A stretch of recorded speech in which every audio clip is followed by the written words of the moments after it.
Okay, let me do this again. I did this once. I started this and it was on my other account. I have an account that's just for if I need to show family a video or something like that. And I have this account that is strictly only used for bipolar and social anxiety. And I started it on the other account. In fact, I did a whole live feed on the other account the other day.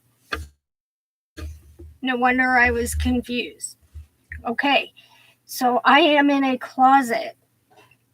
I am in a closet because it's next to the Wi-Fi in our house. I'm in the very room. It's where my mom keeps her material for sewing. I don't know if it's going to be any better than when I'm upstairs and all the way on the other side of the house or not. If the signal will be any stronger. I still got a warning earlier. It tells me when the signal strength is weak. I can't do them on my phone or my tablet. I did I do one on my tablet? I can't do it on my phone because it told me I had to have 1,000 subscribers before I could do live on my phone. And which I find kind of strange. So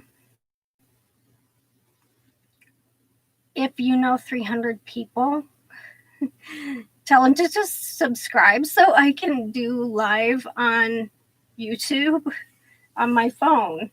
Maybe I could go outside. Maybe the signal will be stronger out there.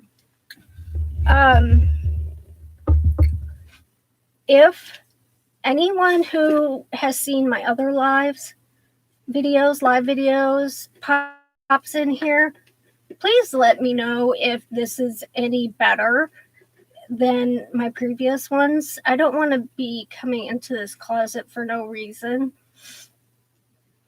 My last video, which did not make it, was going to be, and I was going to redo it tonight, about the pandemic and how it can affect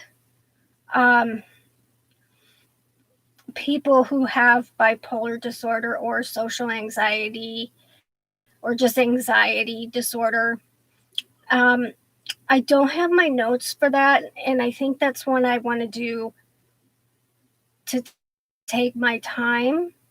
There was another thing that I just I wanted to do a short one on just say I was, you know how you think one thought and it goes to another thought, it goes to another thought. Well, that's what happened.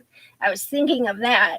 And then I thought, because I was thinking about how the pandemic, I mean, we already have issues, right?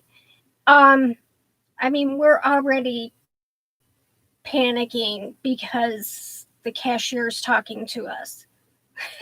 So we already have issues. Add the pandemic to our life and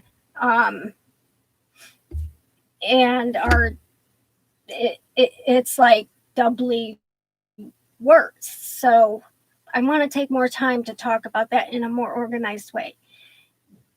It dawned on me that just all of a sudden that there is a lot of people out there that don't have to worry about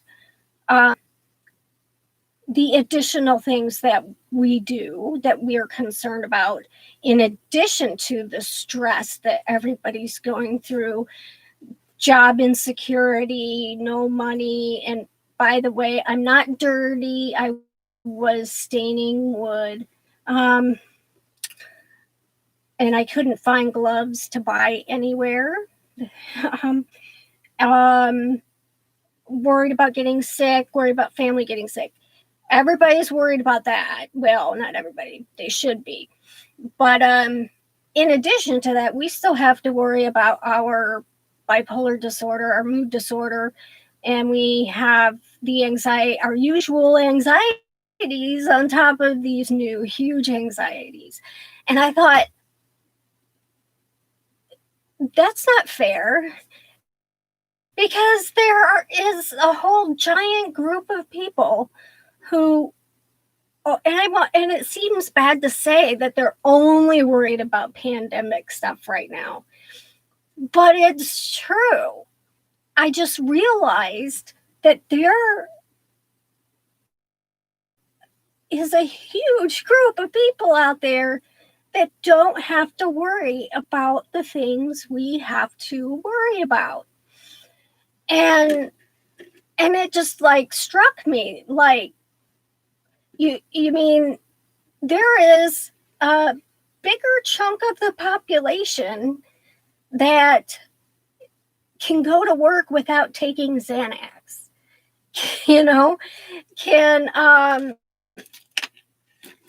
can get on the highway without having a panic attack.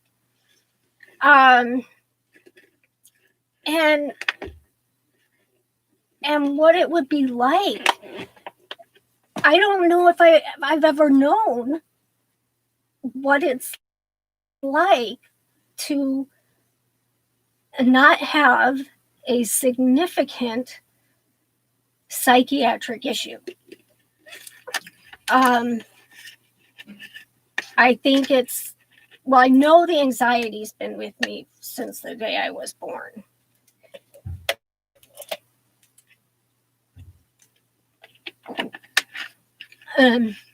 I'm pretty sure. So the bipolar was there in childhood, but I look through my day and I'm like kind of freaked out that there are people that, oh my gosh, there are people that can get up and go to work without being paranoid. And it just completely sucking the life out of you. By the time you get home, you're just drained and confused. They just like go to work, and some of them excel and come home and continue to live life, and they don't have to set an alarm on their watch, get a smartwatch, because they have to know multiple times during the day when to take medication. There are people that don't live by their watch. There are people that live life every day on, I'm going to do this now. I feel like reading now. I feel like watching TV now. I have to have a plan for every day for both my bipolar disorder and especially the anxiety. It helps the anxiety. The uncertainty of what's going to happen next drives me crazy. So my day, the day before when I go to bed, I write it out. There are people that just wake up and, I'm going to watch this for a while, and I should mow the lawn, and without that level of structure that we're supposed to have. And they don't have to, like every time they feel really happy or small, get manic, they don't even know what that is. If they have a bad day, they don't have to analyze it to death to make sure that it's not you slipping into depression, that it was in fact just a bad day. There are people who don't have to go to therapy, who don't have to do meditation or make sure they go for a walk and follow do the things that you're told to do that you really don't want to do, but you have to do. I think the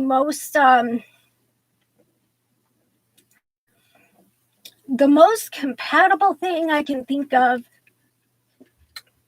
is in the medical world that other people might understand. That's a big chunk of the population is diabetics, because they do have to stay very structured. They have to avoid things they want to do, just like us. We can't, like there are people that can drink without dire consequences. There are people who don't have to worry about an illness, disorder driving them towards gambling, promiscuity, suicide, things, and that you come out the other end and you're like, what the heck just happened? You just emerged from the rabbit hole. And there are people that don't see shadows, and there are people that don't hear vague radios that you can never find. And can you imagine a day in the right now? I don't know how long you've been dealing with your disorders, but can you imagine how pleasant it would be to have that day, just one day, where you could not have to take medication, not wonder when your next doctor's appointment, no doctor's appointments, no therapy, no meditation.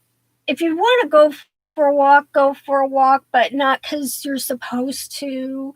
No sun lamp. You go to the store. You don't feel anxious because somebody's not wearing a mask. I personally, when like in the spring, I was having a lot of problems with the board members.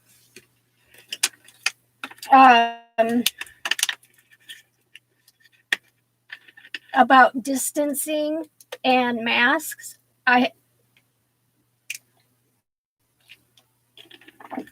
couldn't get them to make them mandatory, and I was terrified.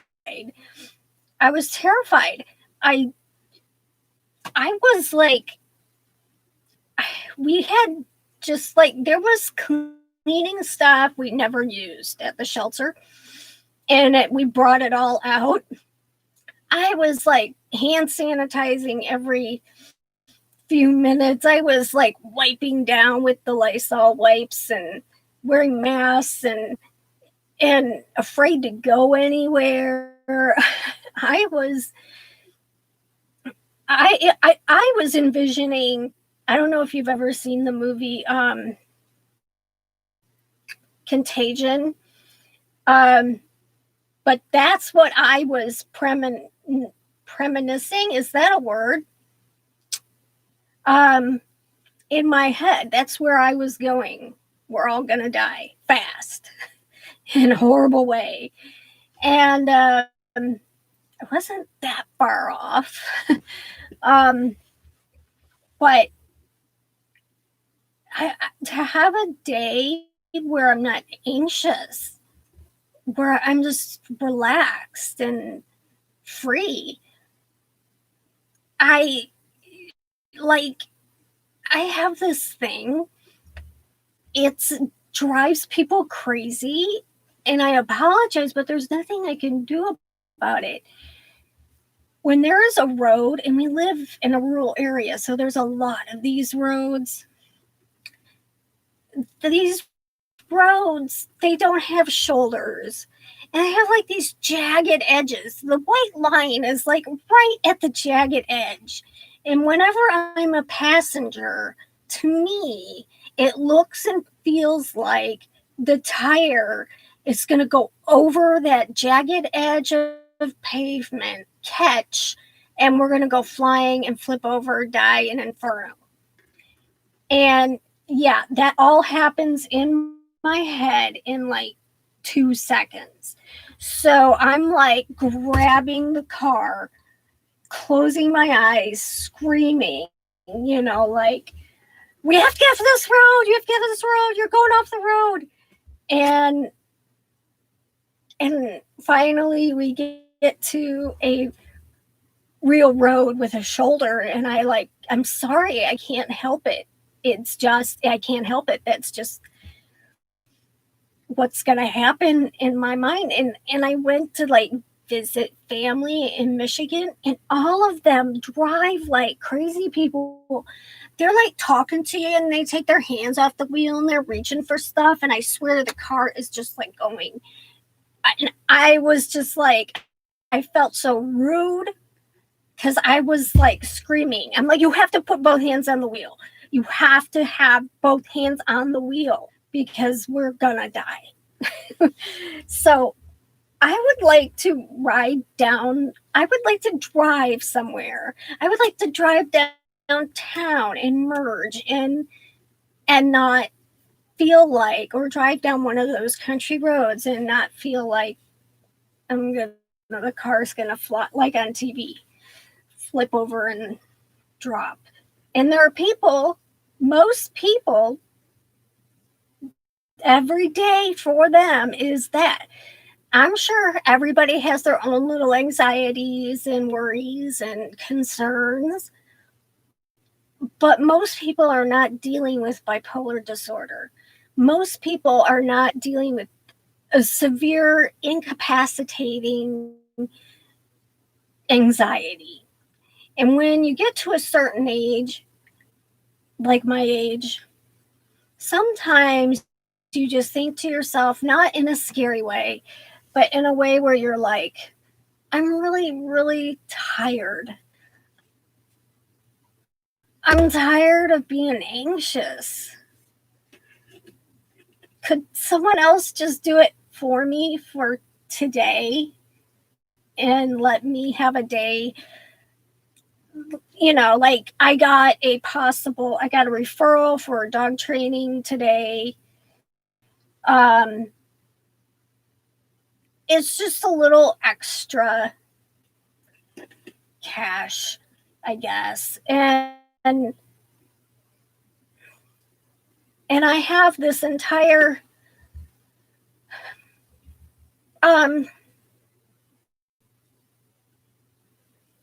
argument with myself. And I imagine I'm not the only one.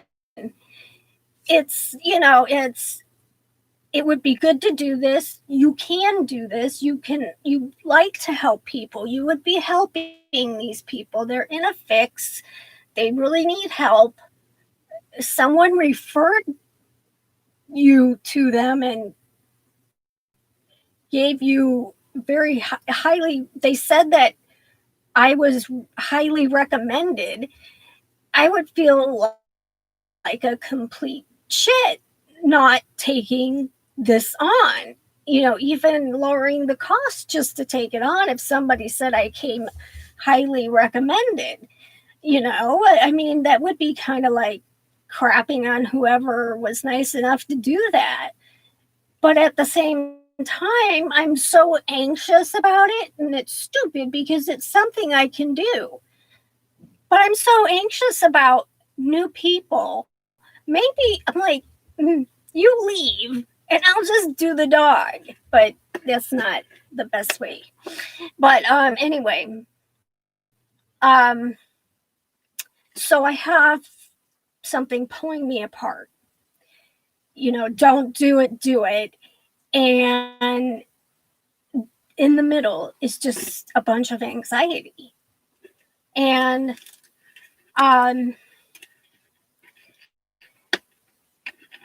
it would just be nice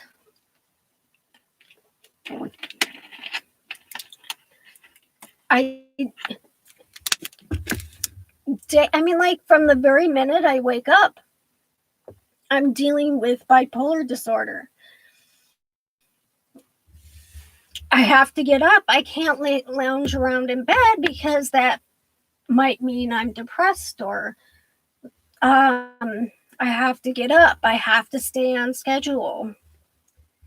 So if you think about all the things in one day that other people who don't have to worry about these things, and that they don't have these, I mean, I think there's a difference between someone who says, okay, I'm going in for a job interview and I'm really nervous. You should be nervous, and they expect you to be nervous. In fact, they might even think something's wrong if you're not nervous.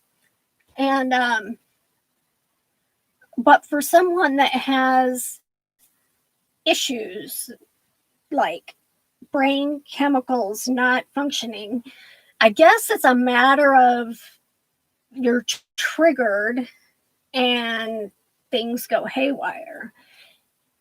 Someone who has anxiety, social anxiety, or even just generalized anxiety, the idea of having a job interview is monumental. I mean, you have to over plan. You have to be reassured by people around you the like days before.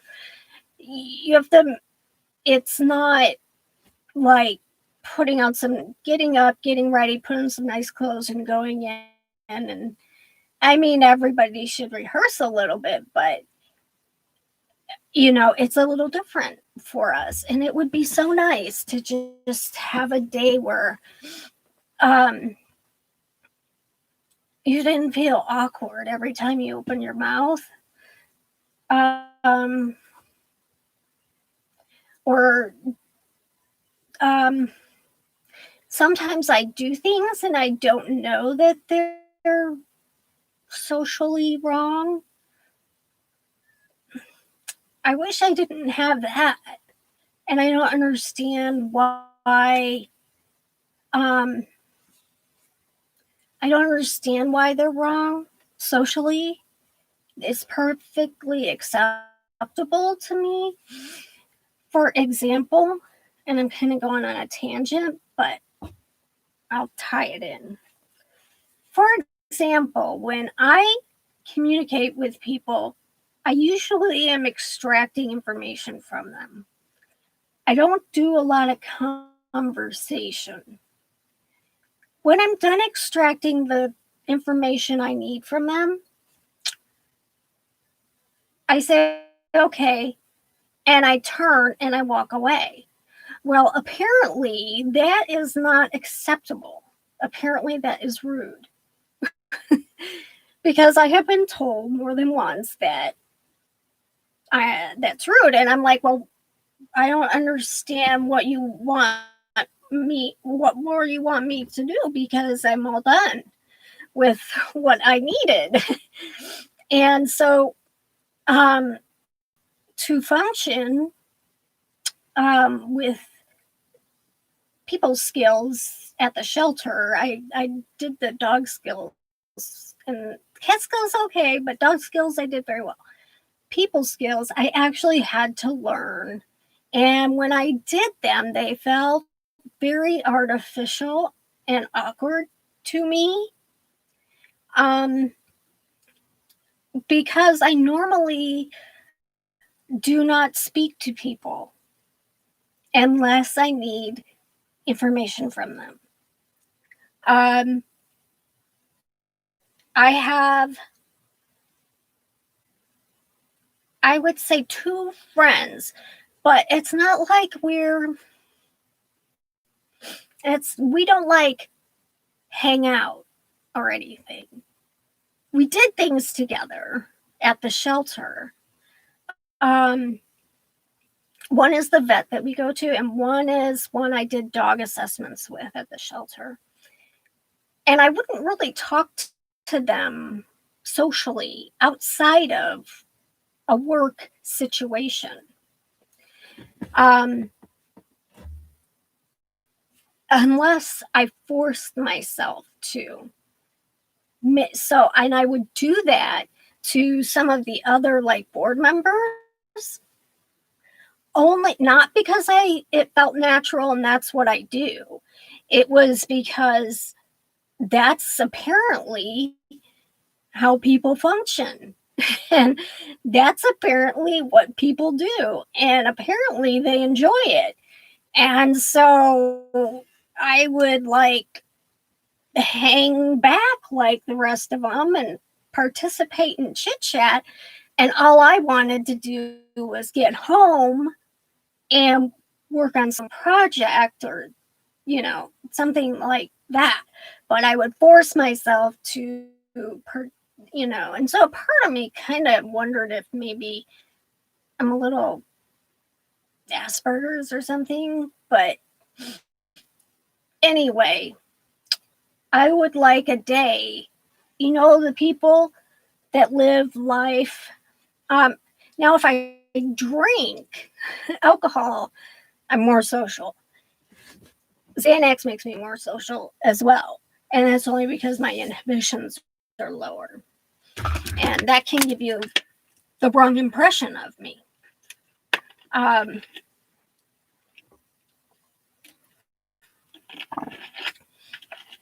When I talk here,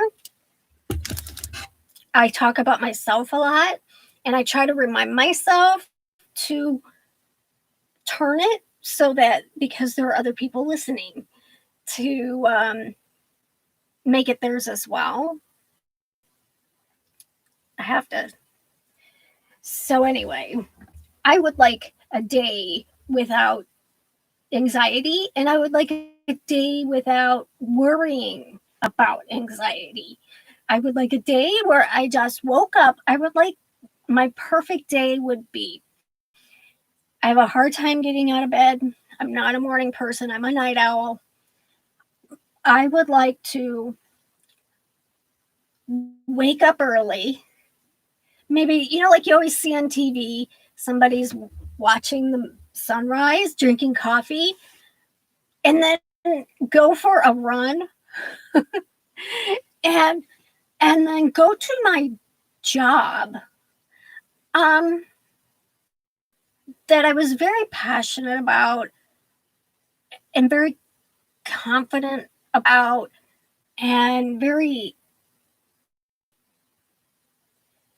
respected. See, that's why I lacked at the animal shelter by a lot of people, was respect. But and I felt it and I commanded it and I knew it, and there was no anxieties about, am I doing the right thing? Am I saying the right thing? Do they think I'm doing the right thing? Do they think I'm saying the right thing? Because that can be two different things. And then I would like to not crave donuts and fast food. I've kind of gotten over the fast food finally, but I still crave bready things.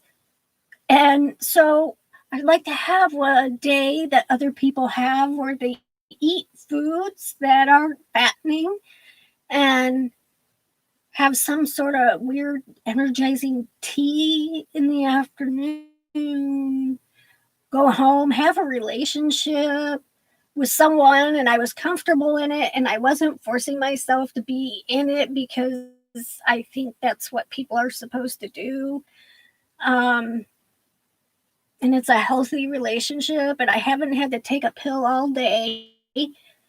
No alarms to go by, no pill bottles, no pharmacy, no therapist, no yoga, no meditation, no worrying about, am I going to get to sleep on time tonight? I think I might keep my service dog, but then I wouldn't need the service dog. I'd still keep my dog. A kennel where I train dogs. And I wouldn't have to worry about getting manic and spending all my money, or hating going down into the basement, because that's where all the shadows really are bad.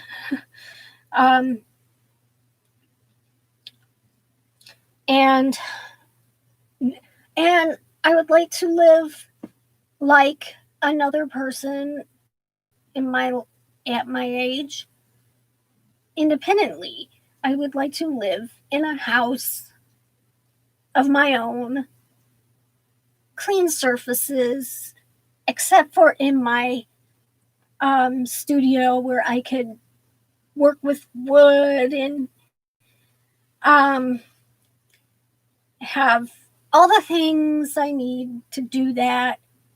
And I could be creative without being manic or hypomanic. It would just come naturally to me every single day. I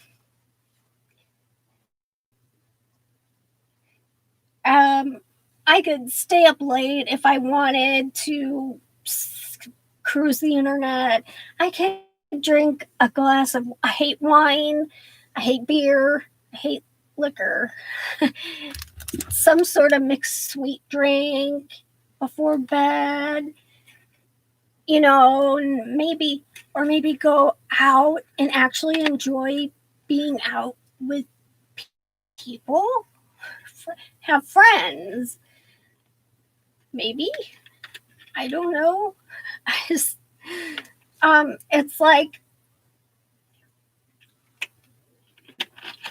like stepping through the looking glass. What would your life be like? How would your life be like everybody else's if you didn't have to worry about all the things you have to worry about that they don't have to worry about? Obviously, everybody has something, I guess. Especially as you get older, everybody starts to get something. But I mean, as I get older, you know what, an anxiety that has been starting to creep up is, if I live to become a ripe old age, and say I get dementia or something, I don't have children. I have one nephew. I have a brother, but I mean, how am I going to express myself about my disorder? How, if I can't express myself, like I think I'm getting manic, or I think my meds need to be adjusted, who's going to be doing that for me? Are they going to even, am I going to be able to take my medication when I'm 70, 80?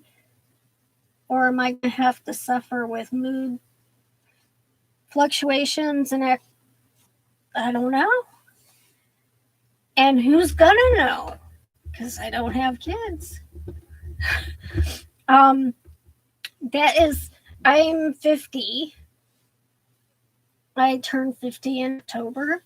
And that is a concern that's been creeping up on me a little bit. I do have a younger brother. He's about 6 years younger than me. And I live with my mother. And so she's like, she was 19 when she had me. She's 69. And I can tell that she is, instead of doing things for me, she's showing me how to do them. I guess maybe in an effort to maybe that when she's not here, I'll be able to do it. Because I know I in when I'm in the mood where my exes are with on the end for normal, things are okay and I can do things okay and I can take care of myself just fine.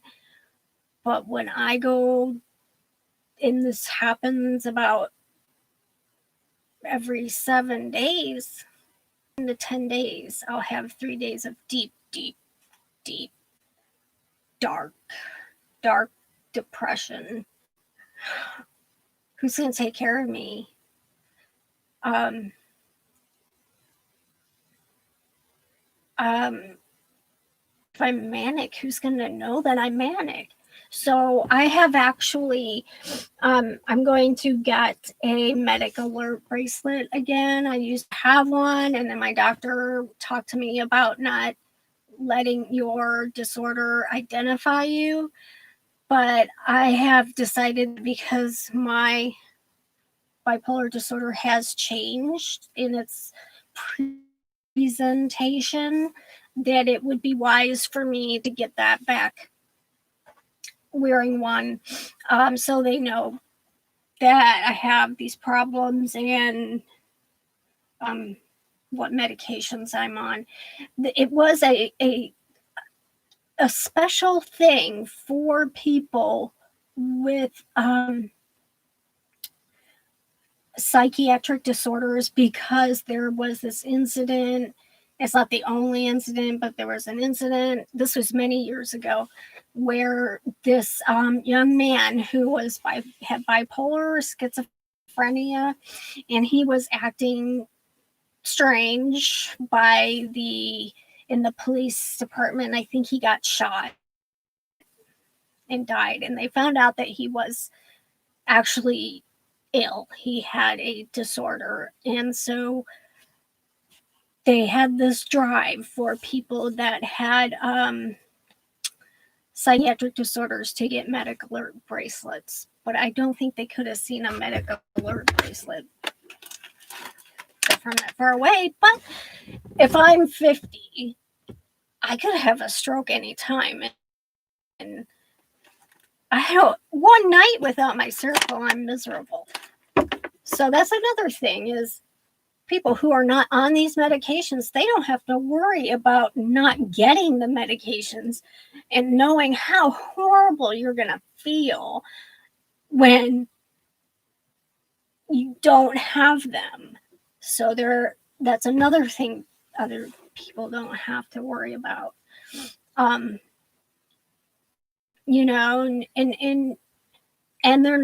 they're forefront. Most people in their family and stuff, they're not tucked away and whispered about.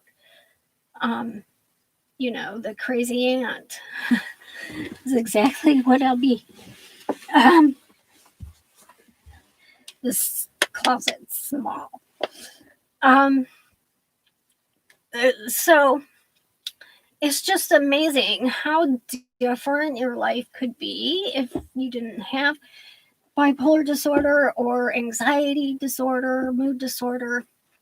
I imagine I should talk about how many things you should be thankful for, or that it gives you. And I can say that oftentimes they don't have to worry about permanent side effects from antipsychotics. My chin, my lips, and my arms sometimes do things. Things that these problems give me that other people wouldn't have if they didn't have the disorder. Well, obviously, creativity is one. I mean, I can be creative without being manic or hypomanic, but that hypomanic is like it's like a super place to be. And empathy for other people with issues, invisible disabilities. We can be mentors to young people with psychiatric disorders. I feel that people with mood disorders feel feelings on a different level, that we truly like in the emotion in a way that people without that, I think we feel stronger, like emotions on a different plane. And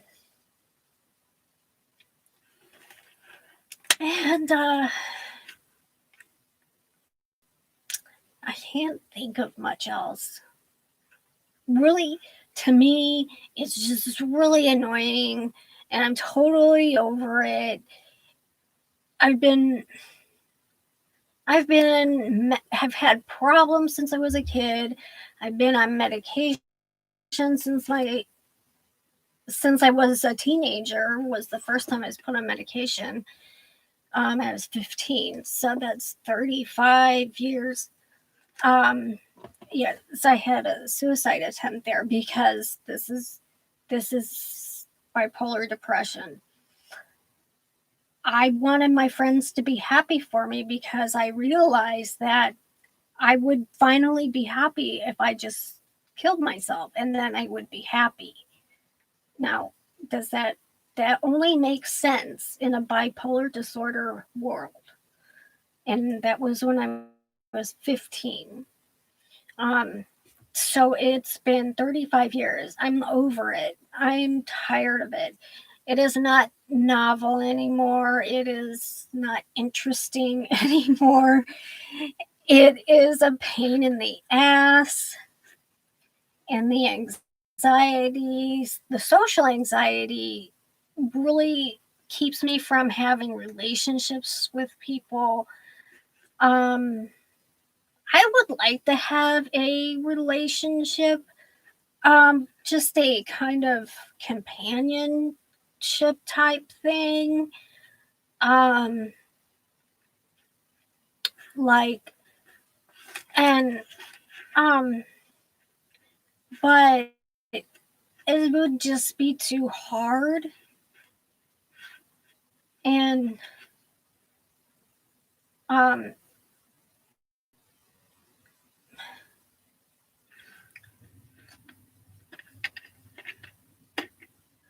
right now, I guess, yeah, I'm just over it, and it's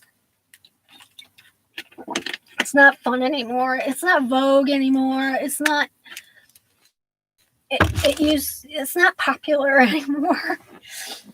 You know, it's like all these kids getting diagnosed with bipolar disorder, and yeah, I do think that I had symptoms when I was a kid. I don't know about medication because I don't know that they have done enough research, and I don't know enough about to go there. But it's like my whole life has been tiring.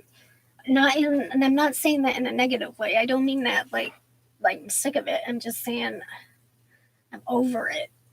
I was like, can I just like get on with things now? Have I done enough penance to have a normal life like other people? And I probably shouldn't complain because I did have a good chunk there for a while. I mean, I was still wacky. I was still odd, and still lived with my mom because I still had issues, but I managed. Um, and I loved what I did, so I was able to tolerate knowing that other people thought of me as odd. So, I guess I guess I don't think that other people really realize what a day in the life is like for someone who has these issues. You know, from the minute you wake up to if you get to sleep. So, I mean, there are small things that I never mention. Um, you know, like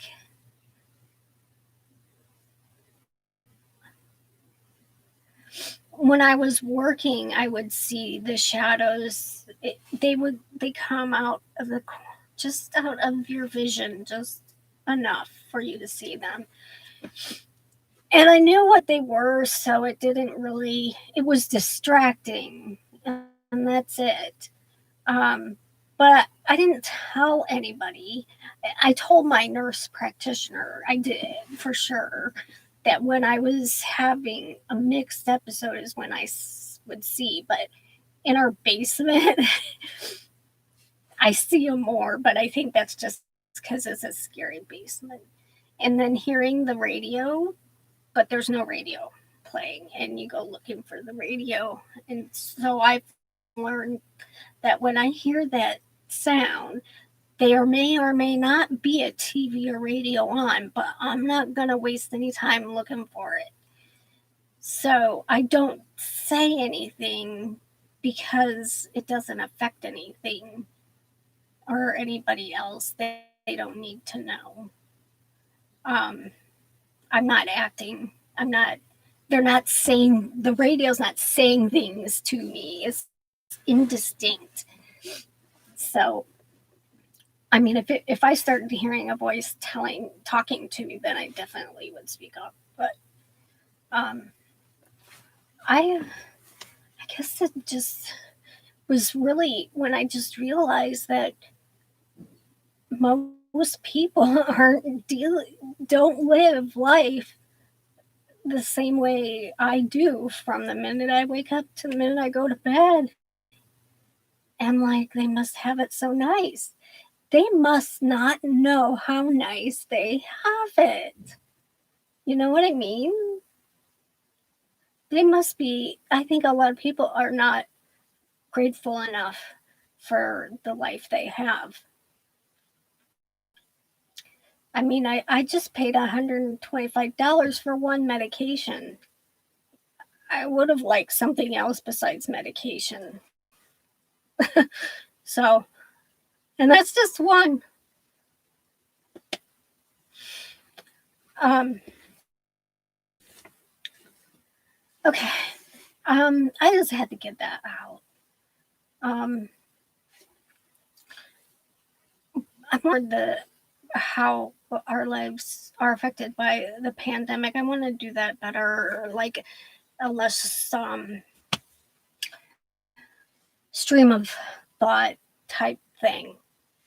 So, if you have seen any of my other lives, could you please let me know if this one, the quality, as far as like my speaking, the audio and the visual, if it was any better, because I'm in the closet and I'm happy to go in the closet if that's what works. But if it's not working, then I'll just not go in the closet. Okay, so I'm gonna go. I have to. Okay, that sounds like it was better than before. I saw a couple where I had a little warning. It gives me a little warning, so I'm gonna go and go to bed. It's kind of late. All right. Good night, you guys.